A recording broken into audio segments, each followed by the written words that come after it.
श्रीगुरुभ्यो नमः हरिः ओम् ॐ अखण्डानन्दसम्बोधः वन्दनात्यस्य जायते गोविन्दं तमहं वन्दे चिदानन्दतनुं गुरुम्. So yesterday we were seeing Sreshtam Pujyam Viditva Mam Manayantu Jana Bhuvi iti Asaktya Vihinatvam Mana Anasakti Rityuchate. Without having the attachment to the name and fame. See, here mana anasakti is the word which is used. Earlier it is said abhimana vivarjanam. So abhimana vivarjana and mana anasakti, they are not different. Understand?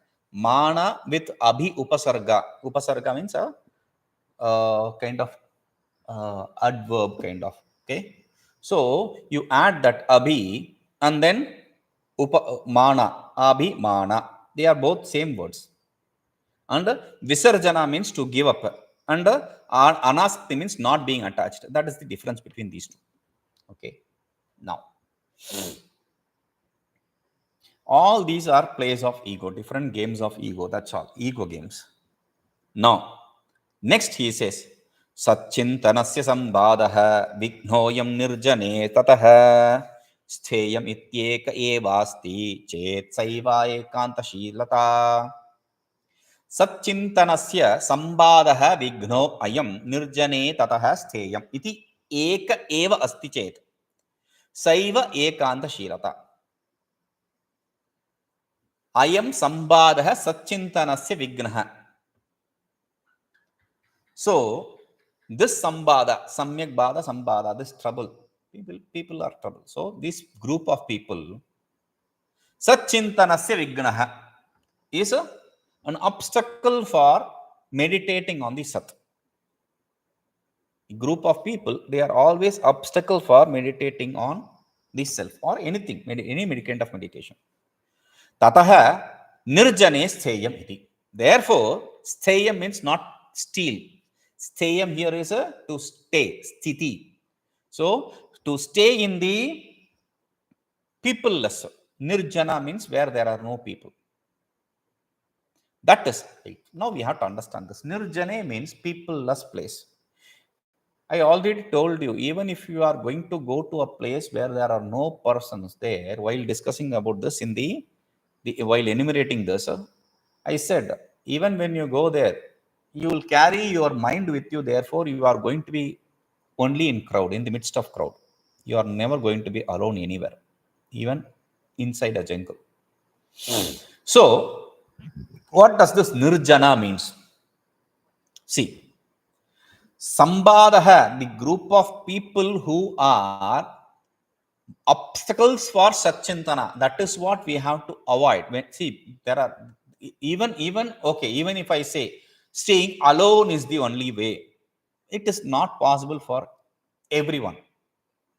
Okay, so we have to understand these nitty-gritties. What is this? Staying alone is never a good thing. But staying with people, oh, it's a hell. The problem is, everywhere, whether it is in India or any country, anywhere, even in India, people have become materialistic. Charvakas they are now. So there is no one who is interested in Vedanta or God. So, to discuss God with them is impossible. But if we find a group of people, whether you are telling them or they are telling you, whichever way the discussion goes on, you have to stick on to that group. You have to hold on to that group until and unless there is a better option. Okay, so nirjane. Otherwise, you will be lost, because what are the two options you have? You have only two options. What are the two options you have? One is staying with this group. The other is staying with that group. So that is the majority. So to avoid them, staying this group is better. So that is why he says nirjane stheyam. Satsangatve nisangatvam. All that we have to remember. Okay. Ekeva asti chet. And if he is going to, after thinking like this, understanding this, Ekeva asti chet, if he is going to stay alone, that is what is called as ekantaśīlatā. Saivaikāntaśīlatā, that is verily the ekantaśīlatā, staying alone. Okay? Now, saṃsārabandhanirmuktiḥ kadā jhaṭiti me bhavet ityā sudṛḍhā buddhirīritā sa mumukṣutā. Saṃsārabandhanirmuktiḥ kadā jhaṭiti me bhavet ityā sudṛḍhā buddhirīritā sa mumukṣutā. The mumukṣutā discussed here or the mumukṣutā discussed in the sadhana chaturṭhaya are not different. They are one and the same. Okay? Now, what does the mumukṣutā mean? jhaṭiti saṃsārabandhanirmuktiḥ me kadā bhavet iti sudṛḍhā buddhihi. Jhaṭiti, immediately. Saṃsārabandhanirmuktiḥ, the bondage of samsara, from that nirmukti means nisheshena muktihi, completely being liberated from it, from the bondage of the samsara. Not nirgata mukti yasmat, because meaning nirgata mukti yasmat, where there is no mukti at all. Meaning of that is the final stage, where when there is no bondage at all, where is the mukti possible? That is a different issue. Now here we have to understand this. Nirmukti means nisheshena mukti, completely getting rid of the bondage of samsara. Jhaṭiti, immediately. Kadā bhavet, when will it happen for me? We have to understand this also. Why? I keep repeating shanaihi, shanaihi. Slowly, slowly. Take it slowly. Bhagavan Bhashyakara says shanaihi, shanaihi. Bhagavan in Bhagavad Gita says shanaihi, shanaihi. Everywhere the shanaihi, shanaihi is the keyword. I call it a keyword actually. But he says jhaṭiti here. You say shanaihi, shanaihi. I want it immediately. If you say, okay, whenever it is possible, let me get the liberation. Or I have started it. Whether in this birth or next birth, I will get liberation. You start giving choices like that. There is no one standing in between you and the liberation. You yourself are standing in between you and liberation. So you have to have a clarity that I want liberation. But there should be no urgency there. In what? The shanaihi, shanaihi. What is that? I don't understand. The thing is, see, mukti, it is your nature, inherent nature. Okay. See, when I say pot, you understand the pot. When I say I show the pot, you understand the pot. Now, when I say brahmacharya, when I say asteya, aparigraha, etc., whatever these shama, dama, etc. are, when I say each one of them, you understand that. Is that all? No.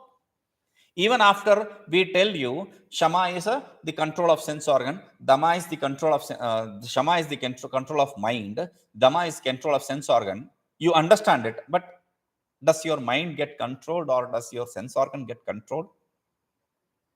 They are running in the same speed as it was earlier. So shanaihi, shanaihi, to slow down its speed. Shanaihi, shanaihi, to be established in whatever we are saying, whatever we are practicing. Both are important. Slowly means we have to take in it completely and be established in it. I know I've listened, it is not that. We have to be established in that. That is why we have to give importance to the shanaihi, shanaihi. So when you get established in each one of these requisites, then mukti is guaranteed. That is why he says, jhaṭiti saṃsārabandhanirmuktiḥ. From the bondage of samsara, I should be liberated immediately. This sudṛḍhā buddhi, this strong, very strong, not just strong, very strong desire, knowledge. Ya sa mumukṣutā, irita. Whatever is, that is called as mumukṣutā by the notes of mumukṣutā. Okay. Now, so till the 18 till this now 18 the dharmas required for the gunas, attributes, qualities required for gaining the manah prasada, they are described. That's over now. Manah prasada means you have to have guru prasada, you have to have shastra prasada, you have to have manah prasada, you have to have guru kripa, you have to have shastra kripa, you have to have atma kripa. Okay, atma kripa is manah prasada.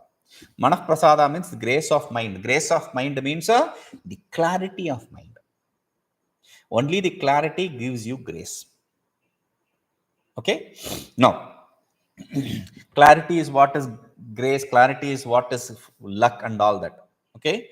Fate and all that is clarity. Once you have the clarity, then the fate takes care of itself. So, brahmacharyadibihi. Next sloka. Brahmacharyadibihi dharmaihi buddhe dosha nivrittaye daṇḍanaṃ dama ityāhurdamaśabdārthakovidāḥ. Now he is entering the dama. What does dama mean? See, we have until now we have understood shama means control of mind. Dama means control of sense organs. Now what does he say here? Brahmacharyadibihi dharmaihi buddhehe dosha nivrittaye daṇḍanaṃ dama ityāhurdamaśabdārthakovidāḥ. Buddhehe dosha nivrittaye, buddhehe of the intellect, dosha nivrittaye, to remove the defect. To remove the defect of intellect, the troubles of intellect, the troubles of mind. Intellect means mind here. Okay, buddhi means mind. The troubles of mind, the defects of mind. Brahmacharyadihi dharmaihi daṇḍanaṃ. Danda means punishing. Punishing here means practicing. Practicing the qualities of brahmacharya, etc. Practicing the brahmacharya, etc. and making the mind be established in that, that is called as dama. Who says this? Damashabdārthakovidāḥ. This is what the people who know about dama, they say. Who know about the word dama, they say. Who know the meaning of the word dama, they say. What is this? Brahmacharyadivi dharmaihi daṇḍanaṃ is shama.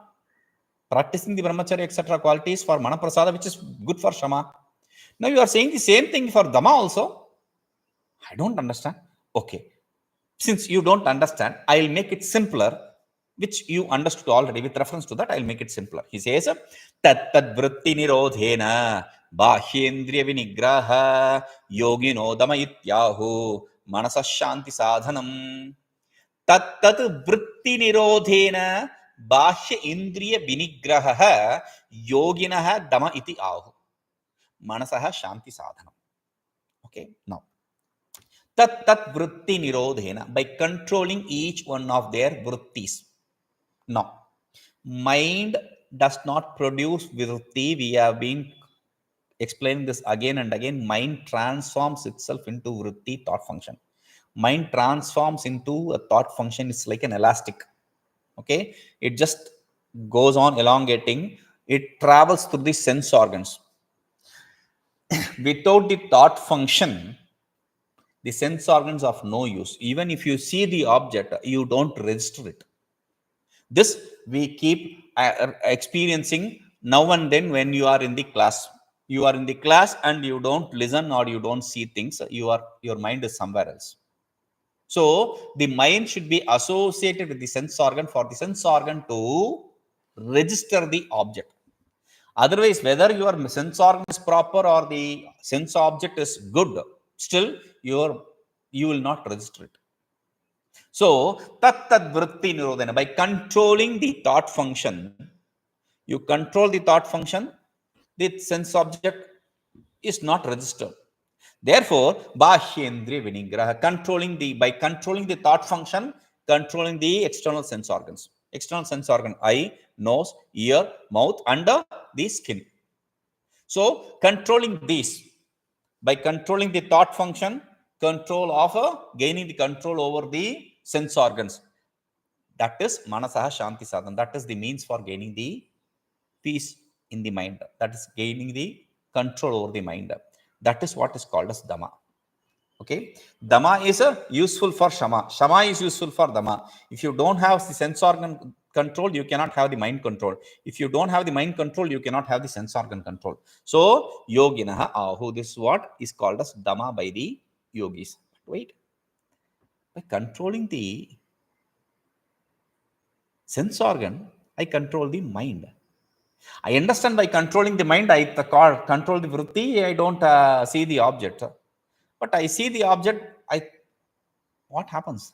I don't understand that. For that he says, indriyeṣvindriyārtheṣu pravṛtteṣu yadṛcchayā anudhāvati tānyeva mano vāyumivānalaḥ. How does controlling the sense organ becoming the cause for Control of mind. For that he says, indriyeṣu, indriyartheṣu, pravṛtteṣu, yadṛcchayā, anudhāvati tānyeva manaḥ, vāyumivānalaḥ. With a beautiful example. He says, indriyeṣu, in the sense organs, indriyartheṣu, in the sense objects, yadṛcchayā pravṛtteṣu, naturally. Yadṛcchā means naturally. Pravṛtteṣu, it is involved. The manaḥ, the mind is involved naturally with the sense and the sense organs and the sense objects. Because we already said, paranchikhani vatanatsvayambhu tasmat paran pashyati nāntaratman. The sense organ travels through this. The sense organ travels externally, naturally. That is how it is created by the creator, not internally. So that is its nature. To go external is its nature. Okay. So pravṛtteṣu. Now, when the sense organs travel externally naturally, manaḥ tānyeva anudhāvati. Mind also travels behind it. Anudhāvati means runs behind it. Runs behind the sense organs. So, control of sense organ is controlling the mind. How? He is giving you an example. Anala vāyum anala iva. Like for the fire, the air, the wind. What is the example? Okay, I'll explain it. See, you light a candle.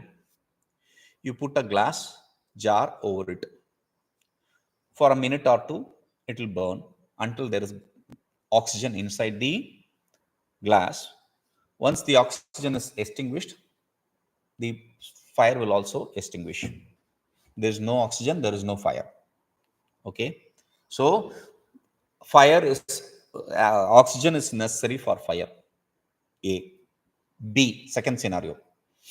There are lots of thatched roof houses. Okay.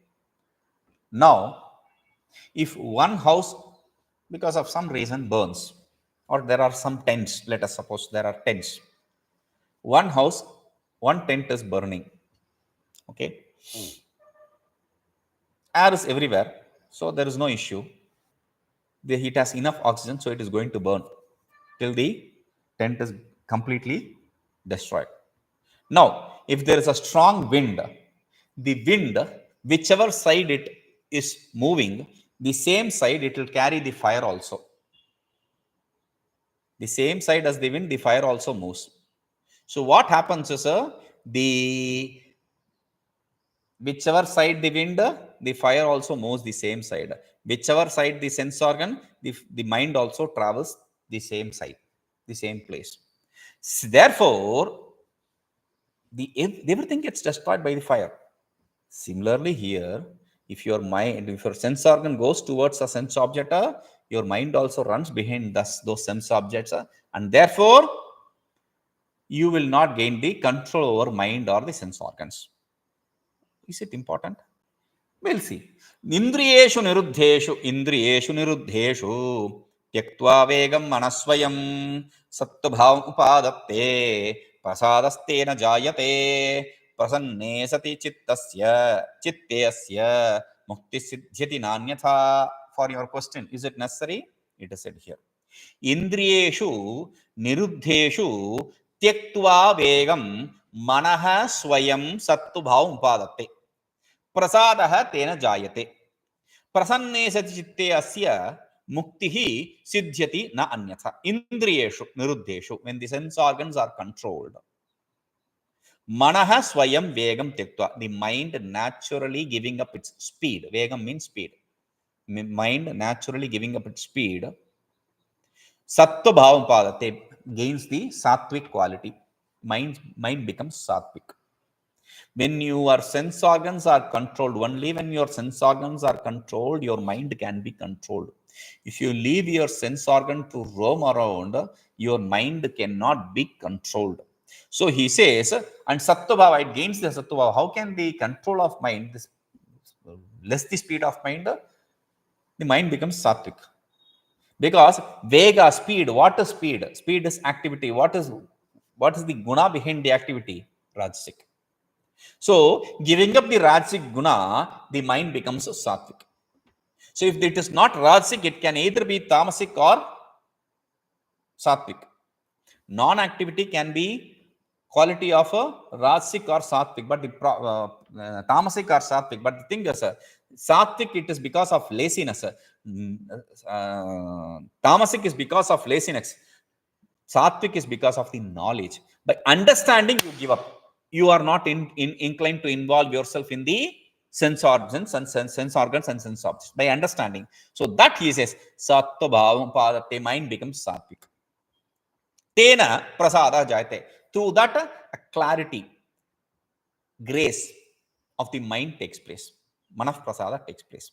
The grace or the blessings or the clarity of the mind takes place. Now, chitte prasanne sati, when the mind is at peace, the mind is tranquil. When the mind is tranquil, asya mukti siddhyati.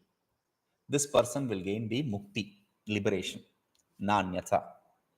Not through any other way. Only when the mind becomes tranquil can we even think about liberation. If the mind is roaming around behind these sense objects and sense organs, there is no possibility of a mukti. So this is made clear here. We'll see this. Om Purnamadah Purnamidam Purnat Purnamudachyate Purnasya Purnamadaya Purnameva Vashishyate. Om Shanti Shanti Shanti.